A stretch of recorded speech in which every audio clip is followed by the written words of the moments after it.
Bon, je crois que c'est le moment de faire ma première vidéo Balance ton bullshit, parce qu'il y a quelques semaines, je suis tombée sur une vidéo et que je ne peux pas ne pas réagir. Je te laisse la regarder et on en parle juste après. Pourquoi éviter de consommer du sucre ou réduire ses glucides dans son alimentation permet de perdre du poids ou pour éviter d'en prendre?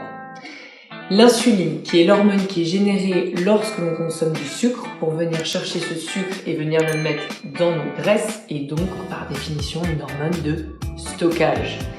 Si on cesse de consommer des glucides, l'insuline n'est plus sécrétée et tout ce qu'on consomme sera donc brûlé. Ce sera utilisé directement comme notre carburant.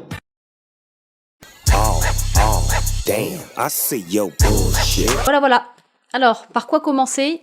On va commencer par une note positive avec le seul point sur lequel on va être d'accord. Consommer du sucre de table, le saccharose ou le sucrose en anglais, ou des glucides de manière générale, qu'ils soient simples ou complexes, augmente en effet la sécrétion d'insuline. C'est aussi vrai que de dire que l'eau mouille ou que le feu brûle. Cependant, la sécrétion d'insuline est aussi stimulée et dans des proportions similaires quand on consomme certaines protéines.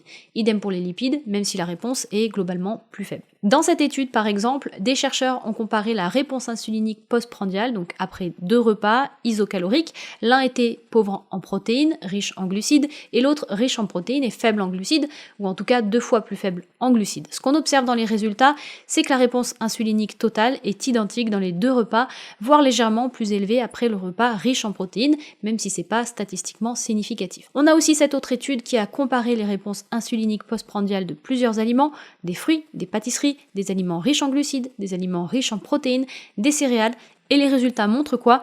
Que la viande de bœuf stimule autant la sécrétion d'insuline que le riz brun, ou encore que 240 kcal de poisson blanc avec plus de 55 g de protéines et près de 0 g de glucides stimule légèrement plus la réponse insulinique que du pain complet. Donc si le problème pour perdre du poids ou maintenir son poids c'est vraiment l'insuline, oui il va falloir arrêter de manger des glucides, mais aussi des protéines et certaines sources de lipides qui sont particulièrement insulinogènes, les œufs, certains fromages. Limite autant arrêter de manger, même ce sera beaucoup plus simple, ça fera aussi plaisir à nos amis les gourous du jeûne. Voilà. Ceci est du second degré évidemment. Deuxième chose, dire que l'insuline vient chercher le sucre pour le mettre dans nos graisses. Bon déjà en termes de formulation c'est bof, mais également réduire l'insuline à une simple hormone de stockage, c'est assez réducteur voire grossier et c'est à cause de ce type de discours très simpliste que les gens finissent par croire que l'insuline fait intrinsèquement grossir, ce qui est absolument faux et je vais t'expliquer pourquoi. Déjà c'est complètement de dire, désolé je dis voilà c'est de dire que le sucre est forcément stocké et c'est encore plus désolé encore, de dire qu'il est forcément stocké sous forme de gras, puisque quand une molécule de glucose pénètre dans une cellule, elle peut être utilisée de plusieurs manières, grossièrement de 2 manières. Première option, la molécule est rapidement oxydée, c'est-à-dire utilisée pour répondre aux besoins énergétiques de notre organisme. Je le rappelle quand même, si on mange, c'est pas juste pour faire joli, c'est pour apporter du carburant à nos cellules, pour qu'elles puissent créer de l'énergie, de l'ATP et faire fonctionner notre métabolisme, c'est-à-dire tous les processus qui nous permettent d'être en bonne santé. Deuxième option, le glucose en excès peut être stocké sous 2 formes. Sous la forme de glycogène, qui est une longue chaîne de plein de petites molécules de glucose et qui peut être stocké dans le foie et dans les muscles, ou sous la forme de graisse dans les adipocytes, dans les cellules graisseuses. Petite précision donc, on ne stocke bien évidemment pas à proprement parler du sucre dans les graisses. Pour être stocké dans nos cellules graisseuses, le glucose doit d'abord être transformé en acide gras, puis en triglycérides. Pourquoi je précise ça? Pas pour chipoter ou pour complexifier le message, mais parce que ça a son importance. Ce processus qui permet justement de transformer, de convertir une molécule de glucose en gras, s'appelle la lipogénèse de novo ou la DNL. C'est une voie métabolique qui existe bien et qu'on ne peut pas ignorer, ça c'est certain, mais ce qu'il faut se demander, c'est dans quel contexte cette voie métabolique est sollicitée et dans quelle proportion. Est-ce que c'est vraiment significatif? Spoiler, non, non et encore non. Même s'il reste bien évidemment encore des zones d'ombre sur le fonctionnement et sur les paramètres qui influencent et régulent la DNL, il existe quand même aujourd'hui une littérature scientifique conséquente sur ce sujet, avec notamment des études solides menées sur des humains et pas sur des rongeurs, ou encore moins sur des boîtes de pétri, qui montrent que la DNL est un processus qui ne contribue pas de manière significative à l'accumulation des graisses chez l'homme. Et puis, au-delà de ça, je ne cesse de répéter, mais on ne stocke bien évidemment que ce qu'on a à notre disposition. Ça veut dire quoi? Ça veut dire que si tu es en maintien calorique ou même en déficit calorique, tu ne vas pas stocker quelque chose qui n'existe pas à la fin de la journée. Tu ne peux stocker que si tu es en surplus calorique. Dit autrement, tu ne peux pas mettre une partie de ton salaire de côté à la fin du mois si tu as cramé tout ton salaire avant la fin du mois. Logique? Ouais, je crois que c'est plutôt logique. De plus, stocker à un instant T ne veut pas dire stocker pour toujours. Si tu stockes plus de graisse à un instant T, tu oxyderas plus de graisse plus tard. L'équilibre se fait sur 24 heures et à la fin, c'est la balance calorique et notamment la différence entre ce qui est stocké et ce qui est brûlé qui va te faire prendre ou perdre de la graisse. Maintenant, est-ce que ça change quelque chose au niveau de la DNL, qu'on soit en maintien calorique, à l'équilibre énergétique ou en surplus calorique? Pour faire court, même en excès, en surplus calorique, les glucides ne se convertissent pas automatiquement et encore moins préférentiellement en graisse. L'étude la plus impressionnante à ce sujet est celle-ci, publiée en 1988, où ils ont suralimenté 3 hommes pendant 7 jours avec 1500 kcal de surplus calorique provenant de glucides. À la fin du protocole, l'apport calorique avoisinait les 5000 kcal et l'apport en glucides représentait lui 86% de l'apport calorique total contre seulement 10% de lipides. Donc clairement, on est très loin d'une situation qu'on peut rencontrer dans la vraie vie, mais voilà dans quel extrême il aura fallu pousser le protocole pour observer une augmentation significative de la DNL. Autant te dire que dans la réalité, c'est presque de l'ordre de la science-fiction. Il a fallu dans cette étude 4 à 5 jours de suralimentation massive pour saturer les réserves en glycogène qui avaient été préalablement vidées pour que la DNL devienne substantielle. Concrètement, ça veut dire quoi? Ça veut dire que tant que les réserves de glycogène dans les muscles et dans le foie ne sont pas saturées, le corps va prioriser la formation de glycogène et non de graisse à partir du glucose. Pourquoi? Parce que c'est tout simplement plus coûteux de convertir du glucose en graisse que de stocker directement les graisses alimentaires dans le tissu adipeux. D'ailleurs, c'est très bien illustré ici, si tu regardes bien, l'apport calorique a dû être augmenté progressivement au cours du protocole pour maintenir le même surplus calorique, puisqu'à mesure que le taux de DNL augmentait, il fallait plus d'énergie pour pouvoir justement convertir le glucose en graisse. Les chercheurs ont d'ailleurs estimé que 25 à 30% de l'apport calorique en excès était dissipé sous forme de chaleur lors du processus. Bref, à la fin d'expérience, ces sujets avaient bien évidemment pris du poids, normal, ils étaient en gros surplus calorique, sauf que sur une prise de poids moyenne de 4,6 kg, 3,5 kg provenaient du stockage de glycogène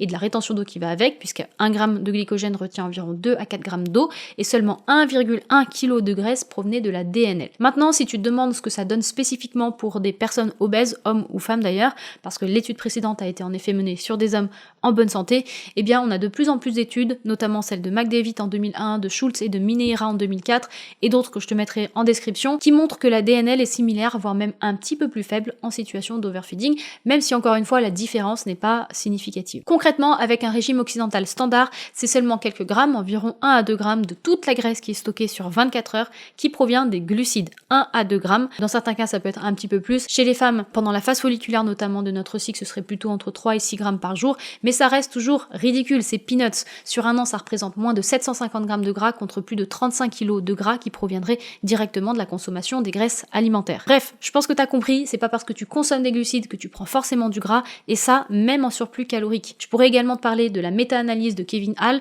qui compare l'effet des diètes, de différentes diètes avec différentes teneurs en glucides et en lipides, à teneur égale par contre en calories et en protéines sur la perte de poids. Mais là, ça risque d'être trop long, donc si ça t'intéresse, n'hésite pas à me le dire en commentaire, je ferai peut-être une vidéo. Maintenant que tout ça est dit, ne va bien évidemment pas penser non plus que la consommation de glucides n'a pas d'impact sur la prise de gras ou sur la prise de poids. Les glucides vont bien évidemment indirectement favoriser la prise de gras en surplus calorique, je précise bien encore, en surplus calorique, notamment via leur effet d'inhibition sur l'oxydation des graisses. En gros, si tu as une diète riche en glucides, tu vas oxyder, brûler globalement plus de glucides, notamment après tes repas, et en particulier les glucides que tu viens d'ingérer, on est bien d'accord. Et si tu es en surplus calorique, il n'y a donc aucune raison pour que ton organisme ait besoin de déstocker et d'oxyder des graisses, puisque les besoins énergétiques sont déjà couverts par l'apport alimentaire. Mais encore une fois, c'est pas un problème de glucides ou d'insuline, mais d'apport calorique. Et c'est exactement la même chose si tu as une diète riche en lipides. Tu vas globalement, oui, brûler plus de gras, mais attention, pas le gras qui est stocké bien au chaud dans tes poignées d'amour, mais le gras que tu viens d'ingérer tout simplement. Et si tu es en surplus calorique, tu vas aussi stocker plus de gras. D'ailleurs, quand elle dit si on cesse de consommer des glucides, l'insuline n'est plus sécrétée et donc tout ce que tu consommes va être brûlé, utilisé comme carburant, t'imagines bien que c'est une connerie monumentale, ça n'a absolument aucun sens. Si tu manges plus que ce que tu dépenses, que ce soit des glucides ou des lipides, non, tout ne sera pas brûlé, une partie sera forcément stockée sous forme de glycogène ou sous forme de gras. Je comprends même pas comment c'est possible de véhiculer des conneries comme ça encore en 2021, ça me dépasse. Bref, pour résumer, hors pathologie spécifique, les glucides ne sont pas un problème. Le vrai problème, c'est quoi? C'est de manger trop souvent et finalement d'être en surplus calorique chronique sur des mois, sur des années, et tout ça avec un style de vie merdiques, souvent, désolé, ultra sédentaires, avec une activité physique souvent faible, voire inexistante. L'autre problème, parce qu'il y en a un aussi majeur, ça vient des aliments ultra processés, ultra transformés, parce qu'ils sont à la fois très denses en calories et que les industriels ont su les rendre ultra palatables, addictifs presque, même si le mot est à utiliser avec des pincettes. Mais bref, c'est en tout cas ce qui fait qu'aujourd'hui, si on ne fait pas attention, on peut avoir tendance à les surconsommer. Alors oui, ces aliments transformés contiennent souvent en effet des sucres. Mais pas que. Si tu y regardes de plus près, la composition d'un donut, d'un cookie, d'une glace Ben & Jerry ou de je ne sais quel autre aliment a priori sucré, tu vas t'apercevoir qu'ils sont plutôt le résultat d'un savant mélange de sucre, de graisse, de sel. C'est ce qu'on appelle le bliss point ou le point de félicité, je crois en français, qui permet d'optimiser le plaisir gustatif et qui fait qu'on commence par un gâteau et qu'on finit par terminer le paquet sans vraiment s'en rendre compte. Ceci étant dit, comme toujours, je te recommande de trouver une approche et un équilibre qui te convient à toi et surtout de ne pas supprimer ou te restreindre sur une catégorie d'aliments parce que je ne sais quelle TikTokeuse te raconte de la merde, tout simplement. D'ailleurs, quand quelqu'un te raconte un truc, même moi, regarde toujours l'intention qu'il y a derrière, s'il y a potentiellement un conflit d'intérêts, s'il y a un business derrière. En soi, c'est pas un problème, tout le monde doit vivre, mais simplement, ça te permettra de te faire une idée du degré de confiance que tu peux accorder aux infos qui te sont présentées.